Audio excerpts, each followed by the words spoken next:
Поради кризата во текстилството, веќе се исплаќаат плати под минималната, изјавија денеска одгласен текстилец, потврдувајќи ја тешката состојба во секторот.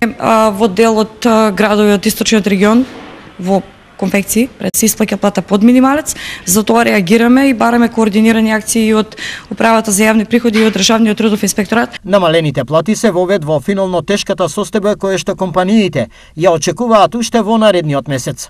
Ќе почне сега зимскиот период, ќе почне грејење и слично, така да јас очекувам тогаш да настанат потешкотиите за фирмите и тогаш да има онакви неправилности какви што не се случуваа во почетокот на 2020 година. Досега, повеќето компании го прекинаа производството поради високите цени на струјата и неисплатливост во работењето, што го потврдија и од текстилниот кластер. Ланец на затварање на компании, тие што веќе дел почнуваат да се, има затворени.